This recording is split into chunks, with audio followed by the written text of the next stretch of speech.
Hi, everybody. Thanks for dropping by for just a minute. I wanted to talk to you for just a second about the new way that I approach New Year's resolutions. New Year's resolutions have always been something for me that carried a lot of weight because I tend to be a perfectionist and a people pleaser, and I was always chasing perfection, and it felt like a real hamster wheel. Like every year, basically New Year's was just a reminder of everything that I hadn't accomplished and everything that I hoped to be that I wasn't already. And that's not at all how God sees me. God really stepped in and he really began to teach me to look through his eyes and to look through his lenses and see me the way that he sees me. Not that I need to continually be chasing being worthy or being enough or fulfilling all the things that I think I need to fulfill or dotting all the I's and crossing all the T's. And I want to stop there for just a moment and say, I'm going to share chapter 15 of my book on my website today in honor of New Year's Day. It is a chapter all about the struggle with chasing perfection, the struggle with being a people pleaser, and how we can begin to step out of that and really, as I put it, take off my running shoes and put on dancing shoes and dance in the joy of who I am today and how God sees me. So jump out there on raisingablessing.com and you will see chapter 15 has been shared. It'll be right there at the top of the first page. And I just really want to encourage you to go out there and read it because it is a great chapter that's all about, how God wants us to stop this pursuit of perfection and really redefine what perfection is in our heart.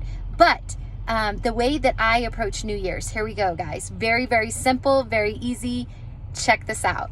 So I began to really pursue God's heart a lot. And in 2021, that became my New Year's resolution, was simply just to chase Jesus's heart. And I didn't put parameters around that. I didn't say, well, every day I have to spend this much time in prayer or this much time in Bible study. No, it was just a simple, God, I want to chase your heart this year. And as I did that, he brought me into this incredibly beautiful place, so that at the beginning of 2022, I had learned so much about God's goodness that I recognized that God not only wants to provide for our needs, he really wants to bless us as his children. He wants to pour out his love over us in our wants as well. So at the beginning of 2022, I wrote out a list. It was almost like a Christmas list, but it was my New Year's list to God. And I said, instead of a New Year's resolution, I am going to write out a list of things that, God, I really want to experience and see happen this year. And some of them were like, I really want to see a miracle.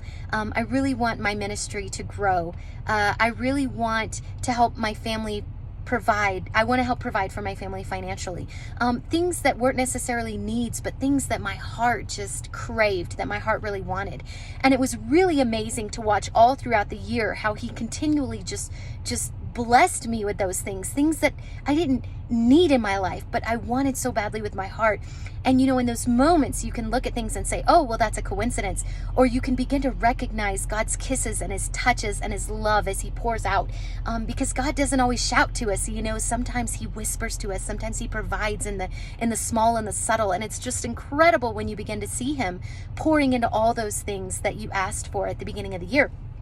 And the next thing that I started doing that entire year for the year of 2022 is I started documenting all those times, all those moments that he stepped in, that someone walked up to me with a prophecy, that God pointed me towards something right when my heart needed it, that God provided something that was on my wish list. I just started documenting it. And I'm a little different, odd. I took 3x5 index cards and I have an old school typewriter, and I just began to type them up and put them in a box. And at the end of the year, I could go through that box and just really read about all the places that God had provided for over that year, and how many times he had spoken to me, and he had given me just little kisses and love notes all throughout the year. And it was so encouraging for my heart. So going into 2023, I encourage you to make a New Year's resolution to just chase after God's heart, to ask God for little things on your wish list, and then to start documenting every time you see him step in and provide those things, so that at the end of 2023,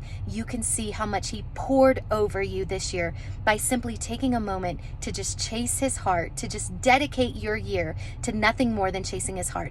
Because chasing perfection will always leave us feeling like we're just not enough.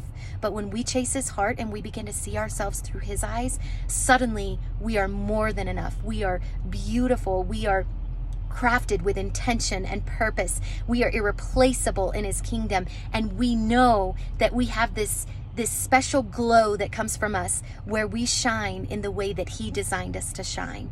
And that gives us the confidence and the joy and the peace every day of our lives. So I encourage you to not only go out and read on raisingablessing.com, read my chapter 15, but then also make yourself a wish list, dedicate your year to chasing Jesus, and just watch what he can do with your faithfulness. So happy New Year's, everyone. Those are my 2 cents for the New Year's, and I hope you have a blessed and beautiful day and year. I look forward to seeing you more here on the blog Raising a Blessing. Have a beautiful day.